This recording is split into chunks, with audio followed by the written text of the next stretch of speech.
Hello everyone, I'm Shannon Slatton. At the COVID-19 testing site in Brooklyn Park, a scary situation for a couple of people waiting for a family member to get tested. Jason Malillo has a story. This COVID-19 testing site in Brooklyn Park at the Starlight Center is one of the busiest in the state, but on Saturday, it turned into a crime scene. I mean, that's got to stop. The carjacking would make me hesitant about going to the area. Two people were in their running car shortly before 3 p.m. Saturday when police say one man entered the vehicle, forced them out, and drove away. The brazenness of somebody actually pulling that off with who knows how many witnesses. It's upsetting. And it's upsetting that it can't get controlled and that it just keeps getting more and more. But, I mean, we have to come get our COVID testing done, so I feel like we'd have no choice. Police are still looking for the man who's described as a tall, light-skinned black male or white male, and he was wearing a mask. Police believe incidents like this are usually spur of the moment. It's an opportunity to use transport free. They see it as, I think there's very little consequences in it for them. They see somebody in a vehicle, they want to go somewhere, they pull them out, grab the vehicle, and go drive it around to take them where they need to go. The occupants of the vehicle were not hurt, and no weapons were seen during the carjacking. Brooklyn Park Police continue to investigate. Jason Malillo, CCX News. The stolen vehicle was later found in South Minneapolis. A vacant piece of land in Brooklyn Center could soon be the home of a massive car vending machine. Delane Cleveland has more on the possible arrival of Carvana. There's an oddly shaped 5-acre piece of land here along 694 that used to be home to an Olive Garden and a Cracker Barrel restaurant. It sat vacant for the last 15 years, but at some point in the near future, there could be a car dealership here unlike anything we've seen yet in Minnesota. This is what the future could hold for 1601 James Circle. A vending machine in the form of an 8-tier display tower filled with cars that uses a mechanical conveyor system to slowly lower a vehicle that was purchased online to an excited customer waiting on the ground floor. That site met their criteria in terms of location and access to major freeways, visibility. And so they reached out through a broker and provided a letter of intent for the property. The auto retailer Carvana is offering to pay Brooklyn Center $2 million to build the vehicle vending machine, along with parking for on-site staff and customers. The building would employ about 20 people with no more than a dozen employees on site at any given time. And unlike other dealerships, there would be no on-site repair facility. I think with this project, there is a degree of excitement because I think it just seems to work for Carvana really well. And I think the offer that they made to the city was a really solid and competitive offer. The project, however, is still far from a done deal. Last week, the city approved Carvana's letter of intent to purchase the property, but the company still has 90 days to study the site. Any final approval from the city likely wouldn't happen until May. In Brooklyn Center, Delane Cleveland, CCX News. From electric vehicles to air quality to smart home technology, this year's Consumer Electronics Show provided a glimpse of not only what the future will hold, but what's transforming the marketplace today. Maple Grove Realtor Brandon Doyle attended CES earlier this month, bringing back insights that can help make decisions for your home. CCX News Business Matters reporter Corey Bork caught up with him to show us this year's top tech trends. Now companies are making it easier than ever. Most of the time, if you order something on Amazon that's smart home related, it will actually automatically connect to your network out of the box. Smart home technology continues to evolve, and Brandon Doyle with the Maple Grove-based Doyle Real Estate team says it's also getting easier to install and use. So now we're kind of seeing companies branch out and get into different categories so that they have like ownership of the whole experience. That way you're just using one app. Very easy to set up. Doyle attended the Consumer Electronics Show in Las Vegas. One of his top takeaways? Prepare to get your garage ready for electric vehicles. Any electric vehicle could charge from a standard outlet. However, the speeds are pretty slow. That's considered level 1 charging.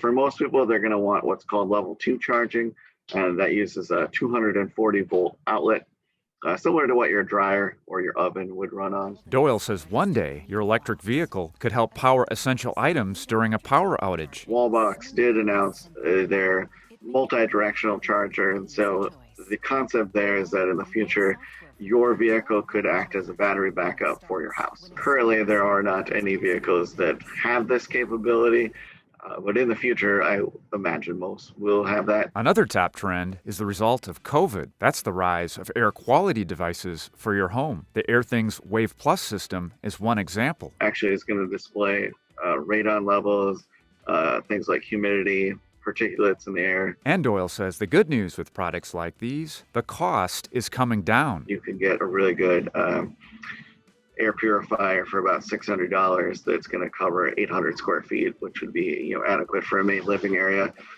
Whereas that device in the past may have been a few $1,000s. And one more trend? You can lock and unlock the door with your smartphone from anywhere. More integrative smart security systems, from doors to doorbells. We're going to see more new smart locks this year, slimmer designs that are easy to connect to. Fingerprint is becoming more mainstream. For Business Matters, Corey Bork, CCX News.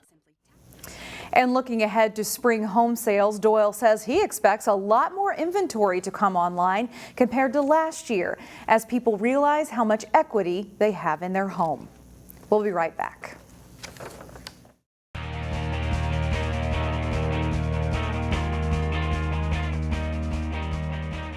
Coming off a loss to Eden Prairie, the Wayzata boys basketball team didn't want to make it 2 in a row when the 8th-ranked Trojans traveled to number 4 Minnetonka. Jason Malillo has the highlights. Boys basketball, Wayzata visiting Minnetonka in a battle of top 10 teams. Ibrahim El Amin rises up and hits for a skipper's 3 early in the first half. Miles Barnett, nice pass to Carter Bierke for a Trojans hoop. Then Bierke passes out of the double team to Ryan Harvey and he scores for Wayzata. El Amin hits another triple late in the first half. It's close at the break with Wayzata leading 29-25. Second half, Drew Berkland gets the steal to trigger a fast break. Hayden Tibbetts to Bierke for the hoop. Trojans start the half on an 8-0 run. Bierke finishes with 19 points. Jake Schmidt, 3 from the corner, drops, and Wayzata is up 9. Tonka sophomore Jordan Kane, great drive and finish, plus the foul. He leads all scorers with 20 points. Great ball movement by Wayzata, and Schmidt knocks down another money ball, giving Wayzata a 57-46 lead. Eric Rottinghouse comes off the bench and hits a couple big shots for the Trojans, and they sink the Skippers. 72-57 is the final. Jason Malillo, CCX Sports. In girls basketball, Wayzata and Minnetonka are both ranked in the top 10. The Skippers are currently number 3 in Class 4A. The Trojans are number 7. The teams met for the first time this season Friday. The Trojans riding a 3-game winning streak coming into this game with the Skippers. Tonka on the move in transition. They feed the ball to Grace Hamdorf, who buries a 3 from the corner for a 10-3 Minnetonka lead. Then it's Judy Lewis in the opposite corner bringing the news of another 3. Minnetonka builds an 8-point lead on Wayzata. The Trojans rally. Mara Braun, nice pass into Abby Krasinski for the basket and foul. 10 points in the game for the Trojans junior. Bryn Senden pops in a 3-pointer for Wayzata, and they lead 19-17 in a low-scoring first half. Coach Leah Dasovich and the Skippers get their offense going in the second half. Desiree Ware with a couple of nice moves in the paint to score. 13 points on the night for Ware. Mara Braun now back after missing time with a leg injury, drives the ball to the basket for Wayzata, scores and is fouled. She leads the Trojans in scoring with 17 points. But Minnetonka wins it this night. Keani Lockett from the wing drives at baseline to score. Lockett nets 21 points in the game as Minnetonka beats Wayzata 60-50. The teams play again on February 22nd. The Champlin Park boys hockey team is making a late season push to improve their seeding for the upcoming Section 5 AA tournament. The Rebels hosted an old rival Saturday night. The Rebels skating after their 3rd straight win and 10th of the season when they hosted Anoka. First period, and the Rebels' Roy Johnson passes to Riker Grant, whose shot on net is stopped, but Evan Williams is there to score on the rebound, and Champlin Park is up 1-0. Anoka ties it on this play. Jackson Pervancha dumps the puck into the Rebels' end where it goes off the stick of goalie Cohen New and right to Wyatt Maloney all alone in front, and it's a 1-1 game. Later in the period, Ethan Muss passes to Jordan Ron, who slides it back to Muss. He rifles it into the Anoka net, and it's a 2-1 Champlin Park lead after one. The Rebels break the game open in the second. On the power play, it's Ron skating into the Anoka zone, and he rips a shot in from the slot. That's his 13th goal of the season, and it's now 3-1. Good passing by Champlin Park here. Tyler Tremblay to Matthew Blodgett, out to Brody Olson, who shoots and scores. It's 4-1. Will Bernovic with a good check to take the Anoka player out of the play. Matthew Peterson picks up the loose puck and quickly shoots and nets another Rebels goal. It's their third in under 4 minutes to make it a 5-1 score. Champlin Park goes on to win 6-1. The Rebels are now 10-7-1 on the season. John Jacobson, CCX Sports. Find more prep sports games and highlights at ccxmedia.org and follow us on social media.